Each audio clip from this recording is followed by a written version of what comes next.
Welcome to Second Listen Saturday on the Parenting Roundabout podcast, where we share some fun moments from a past episode for your weekend listening pleasure. Look for new episodes every Monday through Friday.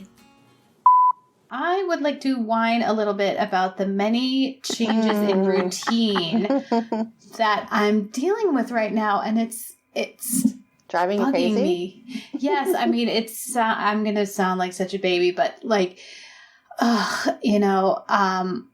I've picked up some more freelance work recently, so that's good. That's good.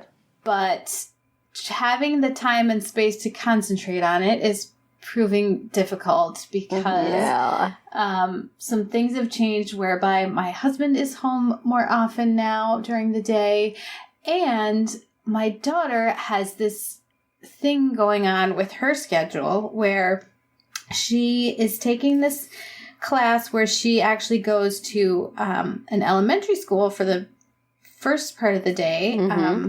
And she helps and observes in the kindergarten class. And then she has to go, obviously, to the high school and go to the rest of her classes. Well, it's not working because by the time she gets to the high school, there's no parking.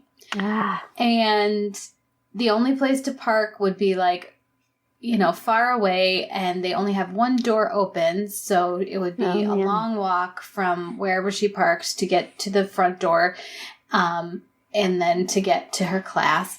And she would, and it's been, 20 below zero for days, and so I wouldn't want her walking. And as it is, she only stays in the kindergarten room for 35 minutes. And if she left earlier so that she could park, she'd be there for 20 minutes. So it'd be completely not worth it. Yeah. And she actually raised this concern with the guidance counselor before this even started. And the counselor was just like, oh, it's fine. They'll be parking. It's fine. She's like, no, that's on the school to figure that out if they have this program. Fine. I'm going to be talking to the parking person, whoever's in charge of that, and seeing if I can get anywhere with them. Be a mama bear on this one, because this is on them. This is not something she's off doing by herself. This is a school program. They need to facilitate it. And she did it. She did it last semester, but she did it at the end of the day. So it was fine.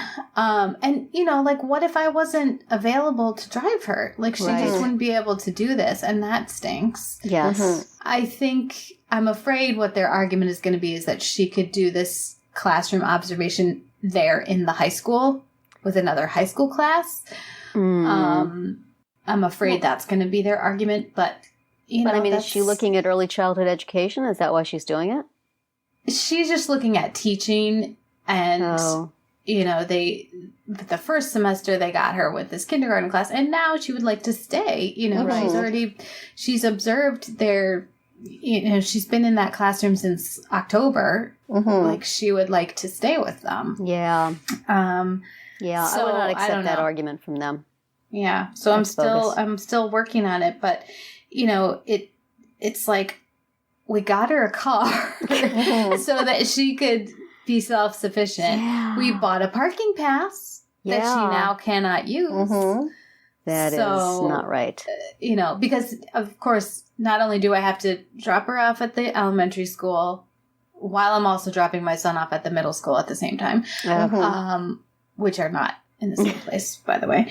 Yeah. And then go back a half an hour later to pick her up and take her to her school. And then go back at the end of the school day and pick her up because she doesn't have her car there to get home. She has to get home. So... And then do work.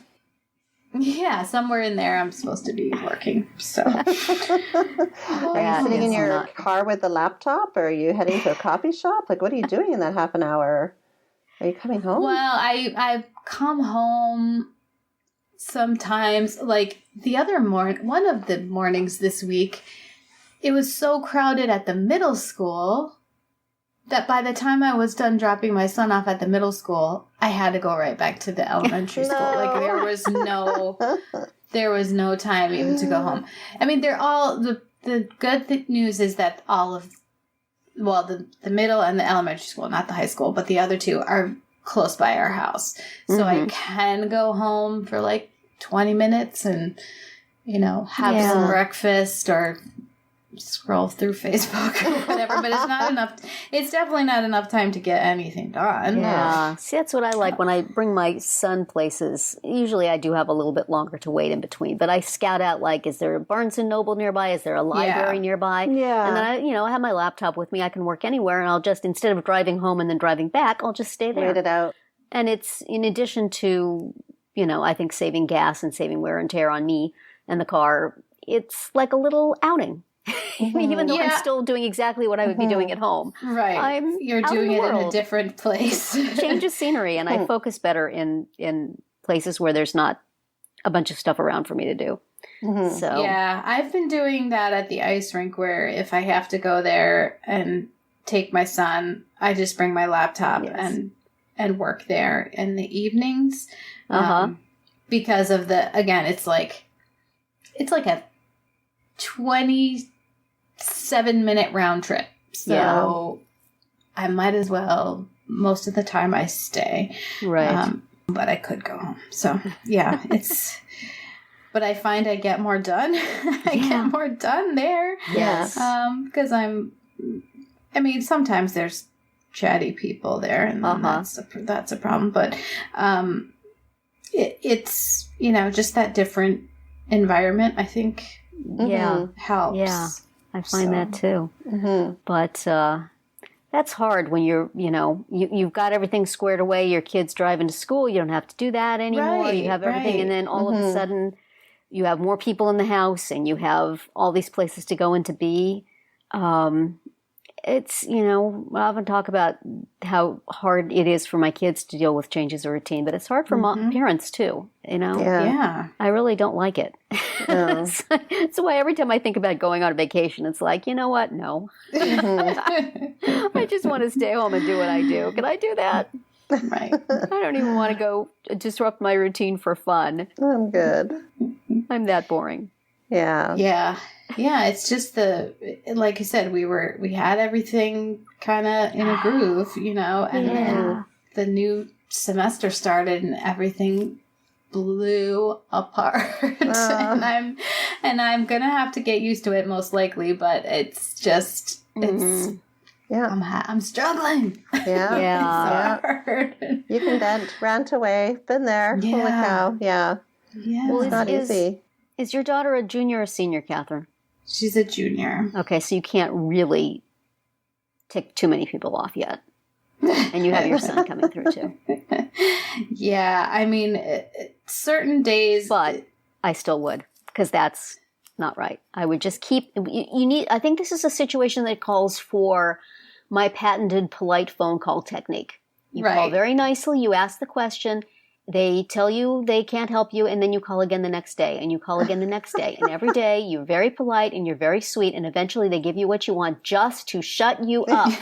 Exactly. The secretary who handles the phone calls says, would you please make her stop calling? Somebody give her what she wants. Exactly. Had you thought any more about that? 'Cause I was noticing this, and I was noticing that, and I just wanted to check again. Is that still the policy? Because it doesn't seem right.